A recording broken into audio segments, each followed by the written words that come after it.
नमस्कार दोस्तों। हम लोगों ने हिमालय के पिछले पार्ट में हिमालय की प्रमुख विशेषताएं क्या होती हैं इसके बारे में जाना। इसके अलावा हम लोगों ने हिमालय की उत्पत्ति के कौन कौन से सिद्धांत हैं, महत्वपूर्ण सिद्धांतों के बारे में जाना। अगर आपने पिछला वीडियो नहीं देखा हो तो प्लीज आप पहले पिछला वीडियो देखिए, उसके बाद पार्ट 2 देखिए। दोस्तों, आज हम लोग पार्ट 2 में हिमालय की प्रमुख चोटियां कौन कौन सी होती हैं उसके बारे में जानेंगे। इसके अलावा हिमालय के जो भाग हैं उसका विस्तार से एक एक करके समझने की कोशिश करेंगे। दोस्तों, ये जो आपको मैप दिख रहा है इसके बारे में थोड़ी सामान्य जानकारी ले लेते हैं। कौन से कलर का मतलब क्या है। जो आपको ग्रीन लाइन दिख रही है, आपको पता है कि हिमालय का विस्तार कहां से कहां तक है। पश्चिम में नंगा पर्वत से पूर्व में नामचा भरवा क्षेत्र। नामचा भरवा क्षेत्र भारत का हिस्सा न होकर तिब्बत का है। ठीक है, ये यहाँ से यहाँ तक जो ग्रीन लाइन दिख रही है ये किसकी है, वृहद हिमालय की। ठीक है, इसे सर्वोच्च हिमालय भी बोलते हैं।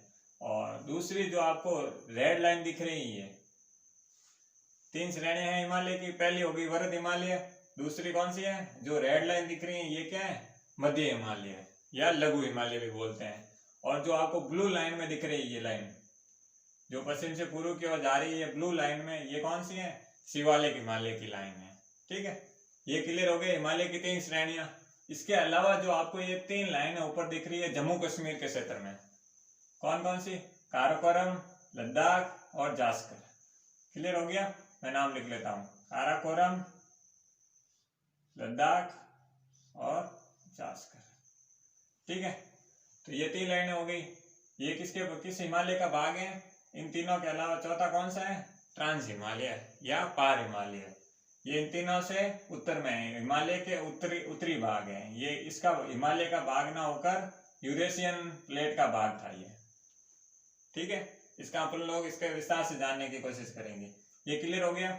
और जो आपको ये रेड लाइन दिख रही है, ये लद्दाख और जास्कर के मध्य से होते हुए ये रेड लाइन जा रही है, ये कौन सी है, ये सिंधु नदी है। ये जो सिंधु नदी है तिब्बत के पठार से होते हुए भारत के लद्दाख और जास्कर के मध्य होते हुए पाकिस्तान में जाती है। ठीक है, और ये जो आपको काराकोरम और लद्दाख के मध्य रेड लाइन दिख रही है ये आपको, तो ये काराकोरम और लद्दाख के मध्य जो लाइन है ये है श्योक नदी। श्योक नदी है जो किसकी सहायक नदी है, सिंधु की सहायक नदी है। क्लियर हो गया ये। और ये जो आपको ब्लैक डॉट में दिख रहे हैं ये चोटियां बनी हुई है, इसके बारे में हम लोग एक एक करके विस्तार से समझने की कोशिश करेंगे। और ये जो भाग दिख रहे हैं जो मैंने पिछले वीडियो में भी बताया था, ये जो श्रेणी है अराकान योमा, जो हिमालय का ही भाग है लेकिन इसे म्यांमार में अराकान योमा श्रेणी कहते हैं। ठीक है, और पूर्वोत्तर भारत में अलग अलग हिमालय की चोटियों को अलग अलग भाग अलग अलग राज्यों में अलग अलग नाम दिया गया है। तो ये हो गई सामान्य जानकारी। अब हम लोग हिमालय की जो श्रेणियां हैं उसके भागों को पढ़ने की कोशिश करते हैं। सबसे पहले जान लेते हैं कि हिमालय के समानांतर कौन कौन सी श्रेणियां हैं। तो सबसे पहले बात करें हिमालय के समानांतर की, तो सबसे पहले श्रेणी कौन सी है,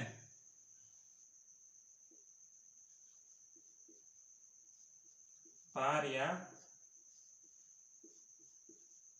ट्रांस हिमालय। क्लियर हो गया, ये पहली समानांतर श्रेणी। पहले श्रेणियां कौन कौन सी होती है उसके बारे में जान लेते हैं, फिर एक एक करके सबके बारे में विस्तार से जानने की कोशिश करेंगे। दूसरी श्रेणी कौन सी है, वृहद हिमालय, वृहद या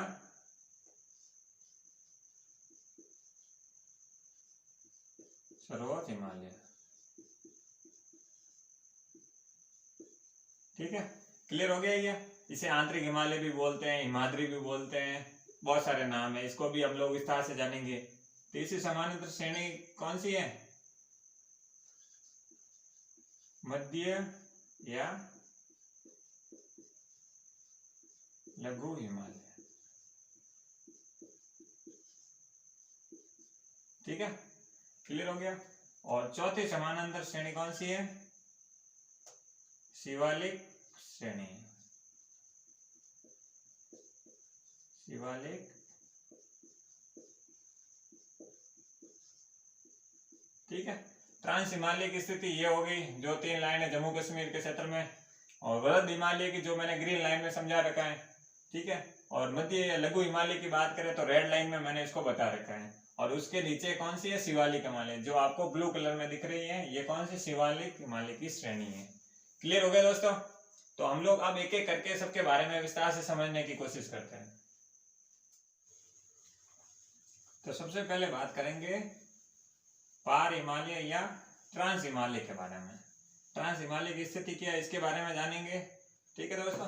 तो सबसे पहले बात करेंगे ट्रांस हिमालय की। तो ट्रांस हिमालय की स्थिति मैंने बताई है, जो जम्मू कश्मीर, जो कि अब राज्य न होकर केंद्र शासित प्रदेश है, इसकी जो 3 पर्वत श्रेणियां हैं, काराकोरम, लद्दाख और जास्कर, ये जो 3 पर्वत श्रेणियां हैं, ये किसका भाग है, ट्रांस हिमालय का। कहाँ पर स्थित है, जम्मू और कश्मीर में स्थित है। ये तो हो गया क्लियर। कौन कौन सी श्रेणियां हैं, काराकोरम, लद्दाख और जास्कर। क्लियर हो गया। अब अगर क्वेश्चन पूछ ले कि भारत की सबसे उत्तरी श्रेणी कहाँ स्थित है, ये उत्तरी श्रेणी कौन सी है, तो भारत की सबसे उत्तरी श्रेणी की बात करेंगे या ट्रांस हिमालय की सबसे उत्तरी श्रेणी की बात करेंगे तो कौन सी है, काराकोरम। भारत की भी सबसे उत्तरी श्रेणी कौन सी है, काराकोरम। और अगर ट्रांस हिमालय की उत्तरी श्रेणी की बात करें तो कौन सी है, काराकोरम। क्लियर हो गया। अब दूसरा सवाल इसी पर बनता है, काराकोरम जो श्रेणी है इस पर भारत की सबसे ऊंची चोटी स्थित है। भारत की सबसे ऊंची चोटी कौन सी है, K2, गॉडविन आइंस्टीन। ठीक है, गॉडविन आइंस्टीन। तो क्लियर हो गया कहां पर स्थित है, ये काराकोरम हो गया। इसके ऊपर जो ये श्रेणी दिख रही है आपको K2, इसे क्या बोलते हैं, गॉडविन आइंस्टीन। ठीक है, और ये क्या है, भारत की सबसे ऊंची चोटी कहाँ स्थित है, काराकोरम श्रेणी पर। आपको कहां पर स्थित है ये भी पता होना चाहिए, मैप में लोकेशन भी आपको पता होनी चाहिए। क्लियर हो गया। ये K2 क्या है, भारत की सबसे ऊंची चोटी। क्लियर। अब बात करते हैं ये जो ट्रांस हिमालय है, ट्रांस हिमालय किसके, हिमालय के उत्तर की ओर स्थित है। ठीक है, और क्या ये ट्रांस हिमालय इस हिमालय के भाग का हिस्सा है, हिमालय की 3 श्रेणियों के भाग का हिस्सा है क्या, क्या इनके साथ इनकी उत्पत्ति हुई है, बिल्कुल नहीं। इसके उत्पत्ति के बारे में मैंने आपको 1-2 वीडियो पहले बताया था कि हिमालय का जो निर्माण होता है, पिछला वीडियो हम लोगों ने क्या देखा था, हिमालय के निर्माण की स्थिति। हिमालय के निर्माण में हम लोगों ने क्या समझा, ये जो स्थिति है यहाँ पर था 33 सागर। ठीक है, और ये यूरेशियन भाग था और ये इंडियन प्लेट का भाग था।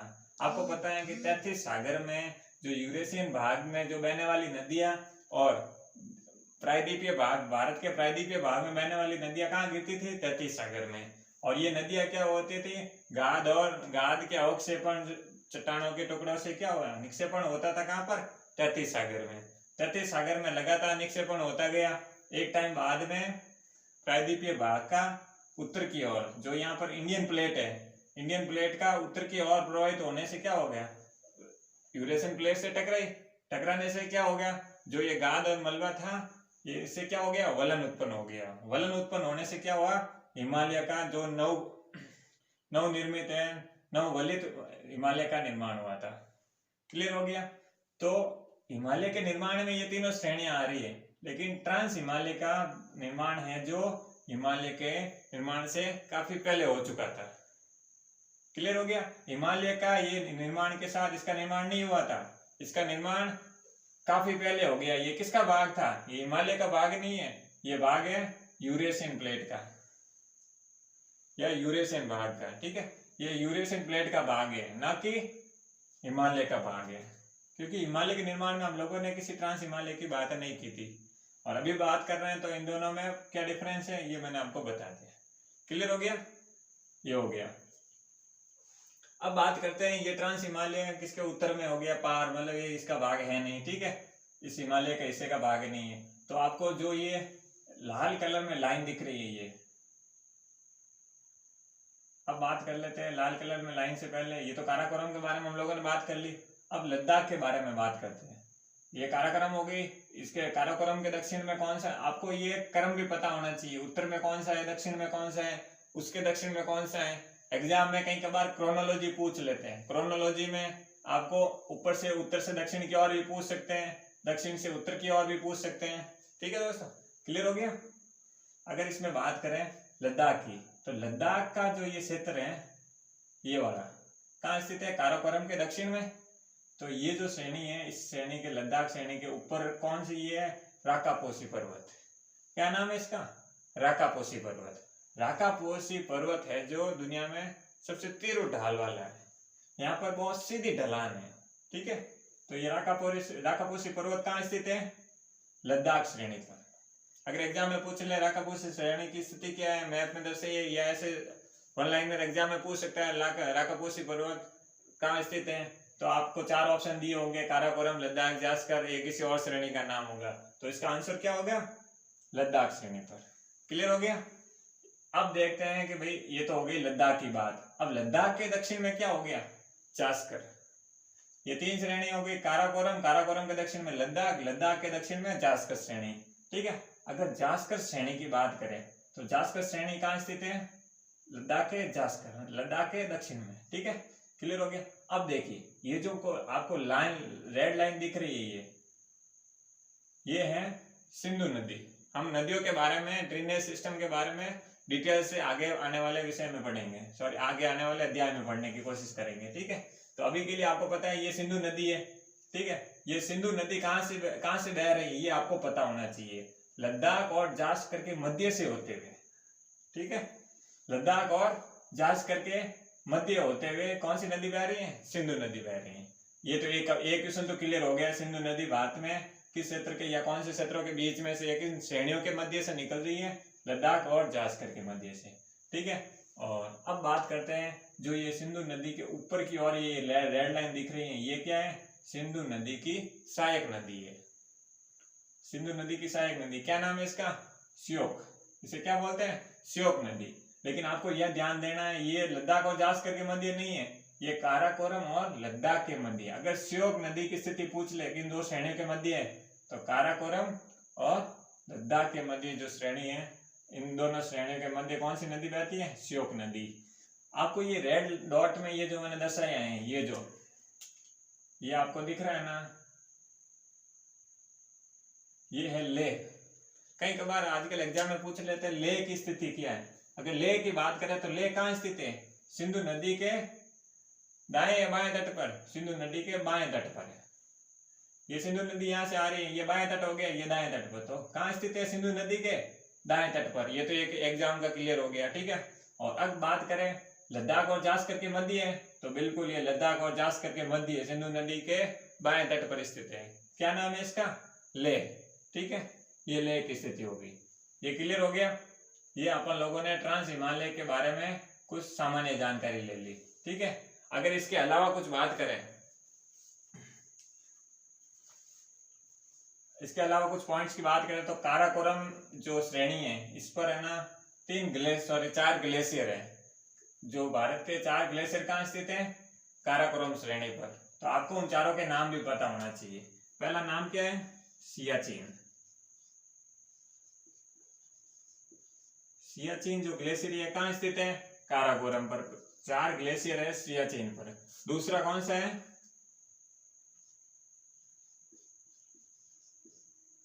इस पर। दूसरा ग्लेशियर का नाम क्या है? इस पर। और तीसरे ग्लेशियर का नाम क्या है? बियाफो, ठीक है। और इसके अलावा कौन सा ग्लेशियर है? बाल्टोरा।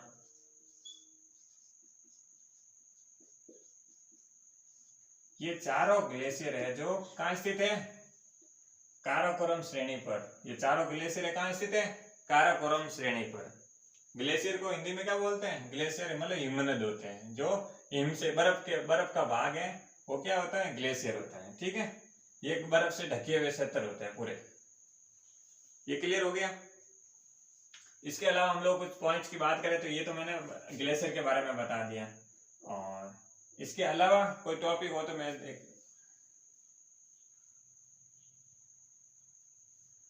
ये दोस्तों क्लियर हो गया ट्रांस हिमालय के बारे में। ट्रांस हिमालय के बारे में हम लोगों ने जो महत्वपूर्ण पॉइंट्स थे उसके बारे में हम लोगों ने सारा डिटेल में जान लिया। अगर आप ये टॉपिक पढ़ रहे हैं तो आपके पास मैप होना भी चाहिए और ऐसे आपको मैप बनाने आने चाहिए ताकि नोट्स में आप फटाफट मैप बना लो और आसानी से जो मैं लोकेशन बता रहा हूँ इजीली से लोकेट करके आप इजीली से एक्सप्लेन कर सकते हैं, ठीक है। क्लियर हो गया? ये हो गया ट्रांस हिमालय। ठीक है दोस्तों, ये क्लियर हो गया। अब बात करते हैं हम लोग वृहद हिमालय के बारे में। जो हिमालय की प्रमुख श्रेणी है, पहली श्रेणी कौन सी है? अभी तक तो हम लोगों ने ट्रांस हिमालय के बारे में बताया। हिमालय के जो समानांतर श्रेणी की बात करें तो पहली समानांतर श्रेणी कौन सी होगी? ट्रांस हिमालय। और दूसरी समानांतर श्रेणी की बात करें तो क्या नाम है इसका? वृहद हिमालय। ठीक है, इसे इंग्लिश में क्या बोलते हैं? ग्रेटर हिमालय। ठीक है, और अगर इसका कोई दूसरा नाम है तो वो भी आपको पता होना चाहिए। वृहद हिमालय को हम लोग सर्वोच्च हिमालय भी बोलते हैं। इसके अलावा और क्या नाम हो सकते हैं? इसे हम लोग आंतरिक हिमालय भी बोलते हैं। इसके अलावा और क्या नाम है? हिमाद्री हिमालय भी बोलते हैं। ये जो है इसी का ही नाम है। वृहद हिमालय को हम लोग ग्रेटर हिमालय इंग्लिश में बोलते हैं। इसके अलावा इसे सर्वोच्च हिमालय भी बोलते हैं। इसके अलावा इसे हम लोग आंतरिक हिमालय भी बोलते हैं और इसे हिमाद्री हिमालय भी बोलते हैं। क्लियर हो गया? अब हम लोग इसके बारे में बात करने से पहले हम लोग जान लेते हैं ये जो क्षेत्र है कहां से कहां तक है। ये क्षेत्र है जो पूर्व में कहां से, जम्मू कश्मीर के नंगा पर्वत से तिब्बत के नामचा पर्वत क्षेत्र तक, मतलब पश्चिम में नंगा पर्वत से पूर्व में नामचा पर्वत क्षेत्र तक वृहद हिमालय का विस्तार है। ठीक है, ये क्लियर हो गया। और अगर हम बात करें कि जो ट्रांस हिमालय है और वृहद हिमालय, ये इसको अलग करने वाली सीमा, इसे जोन को क्या कहते हैं? Suture zone. सचर जोन है जो किसको अलग करता है? ट्रांस हिमालय और वृहद हिमालय के बीच में जो खाली क्षेत्र होता है वो सचर जोन कहलाता है। इन दोनों को अलग करने वाला जोन कौन सा है? Suture zone. क्लियर हो गया? ये हो गई इसको अलग करने वाली बात। इसके अलावा हम लोग अगर बात करें तो आपको पता है कि दुनिया की जो सबसे प्रमुख चोटियां हैं, 10 प्रमुख चोटियां, वो कहाँ स्थित है? इसी हिमालय पर। क्या नाम है इसका? वृहद हिमालय पर दुनिया की सबसे टॉप 10 प्रमुख चोटियां है ना, वो सब की सब कहाँ स्थित है? हिमालय। कौन सा हिमालय? वृहद हिमालय पर। क्लियर हो गया? ये बात हो गई। अब हम लोग एक एक क्वेश्चन करते हुए सारी ऊंची चोटियां कौन सी है, बड़ी छोटी, उसके बारे में जानने की कोशिश करते हैं। दोस्तों अगर पहले क्वेश्चन में ये क्वेश्चन बना के देखने की कोशिश करते हैं। क्वेश्चन बनता है कि दुनिया की सबसे ऊंची चोटी कौन सी होती है। पहला क्वेश्चन तो ये बन जाता है और इसी से रिलेटेड वो कहाँ स्थित है। देखिए दोस्तों, अगर दुनिया की सबसे ऊंची चोटी की बात करें तो कौन सी है? Mount Everest. ठीक है, पहला क्वेश्चन तो ये हो गया कि दुनिया की सबसे ऊंची चोटी कौन सी है? Mount Everest. दूसरा क्वेश्चन बन जाता है कि वो कहाँ स्थित है? नेपाल में। और अगर पूछ ले कि हिमालय की किस श्रेणी पर स्थित है तो वो स्थित है वृहद हिमालय पर। ये देखिए, ये जो मैंने बताया हुआ है ये क्या है? माउंट एवरेस्ट है। कहाँ स्थित है? वृहद हिमालय पर। कहाँ है ये क्षेत्र? नेपाल में। ये भारत में नहीं है। दुनिया की सबसे ऊंची चोटी जो माउंट एवरेस्ट है कहाँ स्थित है? नेपाल में। क्लियर हो गया? अगर हम लोग भारत की सबसे ऊंची चोटी की बात करें तो भारत की सबसे ऊंची चोटी कौन सी है? K2। ठीक है, भारत की सबसे ऊंची चोटी, और इसे क्या बोलते हैं? Godwin Austen. ये जो K2 है भारत की सबसे ऊंची चोटी। अगर दुनिया की पूछ ले तो माउंट एवरेस्ट, भारत की पूछ ले तो गॉडविन ऑस्टिन। K2 है जो भारत की सबसे ऊंची चोटी है। अगर हिमालय की सबसे ऊंची चोटी की बात करें तब भी कौन सी है? एवरेस्ट है। ठीक है, ये तो हो गई दुनिया की सबसे ऊंची चोटी।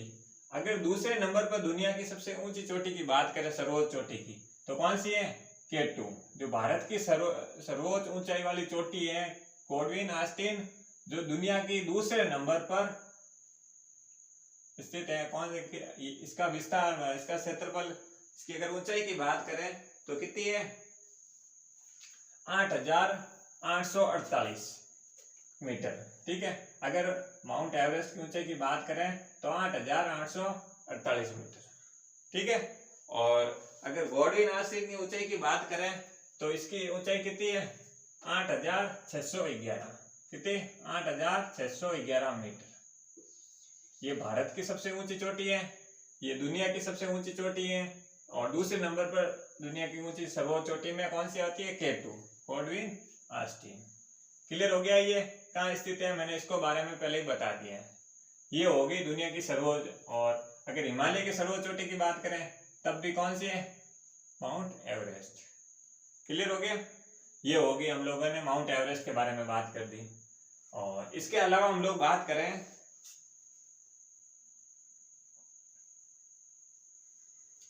अब हिमालय की ऊंची चोटी में, तो हम लोगों ने माउंट एवरेस्ट को ले लिया। और अगर भारत के परिप्रेक्ष्य में देखें तो भारत की सबसे ऊंची चोटी हिमालय की वो कौन सी है? कंचनजंगा। दुनिया की हिमालय की सबसे ऊंची चोटी की बात करें तो माउंट एवरेस्ट, और भारत की हिमालय में स्थित सबसे ऊंची चोटी की बात करें तो कौन सी है? कंचनजंगा। कंचनजंगा कहाँ स्थित है? यह जो आपको क्षेत्र दिख रहा है सिक्किम में। कंचनजंगा कहाँ स्थित है? सिक्किम में स्थित है। क्लियर हो गया? और अगर इसके दूसरी चोटियों की बात करें तो ये 4 प्रमुख चोटियां हैं। कौन कौन सी? माउंट एवरेस्ट है जो नेपाल क्षेत्र में है, ये जो दूसरी कंचनजंगा है जो भारत की हिमालय की सबसे ऊंची चोटी है, वो है कंचनजंगा। और मकालू की बात करें, ये नेपाल में स्थित है, ये देखो कहाँ स्थित है? यहाँ पर। ठीक है। और धौलागिरी की बात करें तो ये भी नेपाल के स्थित है। आपको कौन सी किस जगह किस देश से संबंधित है उसके बारे में भी पता होना चाहिए। क्लियर हो गया? और अन्नपूर्णा की बात करें तो कहाँ स्थित है? नेपाल में। ठीक है। और नामचा बरवा की बात करें तो ये भारत का हिस्सा ना होकर किसका हिस्सा है? तिब्बत का। ठीक है। ये नामचा बरवा भारत का हिस्सा नहीं है, तिब्बत का हिस्सा है। क्लियर हो गया? और अगर उत्तराखंड की बात करें तो उत्तराखंड में 3-4 चोटियां यहाँ पर। अगर बात करें तो एक तो है नंदा देवी। ठीक है। यहाँ जगह कम थी इसलिए मैंने सबका नाम नहीं लिखा। दूसरा हो गया त्रिशूल है, वो भी कहाँ स्थित है? उत्तराखंड में। इसके अलावा बंदरपूछ की बात करें तो बंदरपूछ भी कहाँ स्थित है? उत्तराखंड में। और बद्रीनाथ की बात करें तो भी ये भी कहाँ स्थित है? उत्तराखंड में। ठीक है। और कामेत या कोमेत है, कहाँ स्थित है? ये भी है जो उत्तराखंड में स्थित है। ठीक है। उत्तराखंड की चोटियों के बारे में मैंने आपको सबका नाम बता दिया। कौन कौन सी है? नंदा देवी, त्रिशूल, बंदरपूछ, बद्रीनाथ और कामेत है जो उत्तराखंड के क्षेत्र में स्थित है। ठीक है। ये क्लियर हो गया। कौन से हिमालय पर स्थित है? वृहद हिमालय पर। ठीक है। अब अगर बात करें कि क्वेश्चन बन जाता है कि भारत की सबसे पूर्वी चोटी, अगर भारत की सबसे पूर्वी चोटी की बात करें तो कौन सी है? नामचा बरवा। कहाँ स्थित है? तिब्बत के पठार में। ठीक है ना, तिब्बत में। ठीक है। ये तो हो गई भारत की सबसे पूर्वी चोटी की। अगर भारत की सबसे पश्चिमी चोटी की बात करें तो कौन सा हो गया? नंगा पर्वत। ठीक है।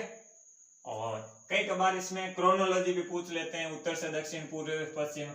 अगर इन श्रेणियों की बात करें तो अगर इसमें पूछ ले कि ना ये 4 ऑप्शन नाम में दे दे, ठीक है, इसको सेट कर लेते हैं क्रम में। बताइए पूर्व से पश्चिम की ओर श्रेणियां। तो आपको पता है पूर्व में स्थित कौन सी है? कंचनजंगा, फिर मकालू आ गई, फिर एवरेस्ट आ गई, मजमनसालू आ गई। ठीक है। ये चारों श्रेणियां क्रोनोलॉजी के रूप में भी दे सकते हैं।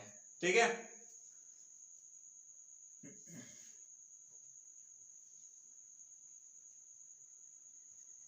क्लियर हो गया? ये मुख्य बातें थी, मैंने आपको बता दी है। क्वेश्चन कैसे बनते हैं इसके अलावा भी हम लोग बात कर ली थी। अन्नपूर्णा, धौलागिरी के बारे में मैंने एक एक करके सबकी स्थिति क्या है मैप में वो भी समझा दी।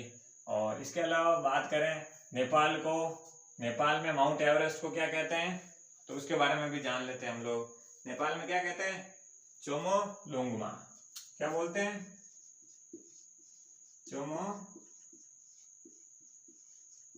माउंट एवरेस्ट को नेपाल में तिब्बती भाषा में क्या बोलते हैं?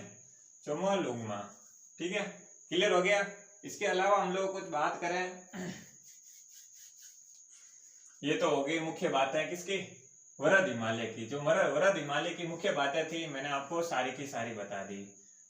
ठीक है दोस्तों, अब आने वाले दूसरे वीडियो में हम लोग हिमालय के भाग 3 में किसकी बात करेंगे? हिमालय के भाग 3 में हम लोग शिवालिक हिमालय, लघु हिमालय के बारे में विस्तार से जानेंगे। क्योंकि दोस्तों ये वीडियो बहुत लंबा हो जाएगा, इसको भी एक्सप्लेन करेंगे तो बहुत लंबा चला जाएगा। इसलिए आगे वाले हिमालय के पार्ट 3 में हम लोग शिवालिक हिमालय और मध्य हिमालय और हिमालय की कुछ और खास विशेषताओं के बारे में समझने की कोशिश करेंगे। ठीक है दोस्तों, अगर दोस्तों आपको वीडियो अच्छा लगा तो आप प्लीज लाइक कीजिए, शेयर कीजिए और सब्सक्राइब भी कीजिए। अगर वीडियो में किसी प्रकार की कमी है तो प्लीज़ आप सुझाव दीजिए ताकि आने वाले वीडियो में उसको ठीक किया जा सके। थैंक यू दोस्तों।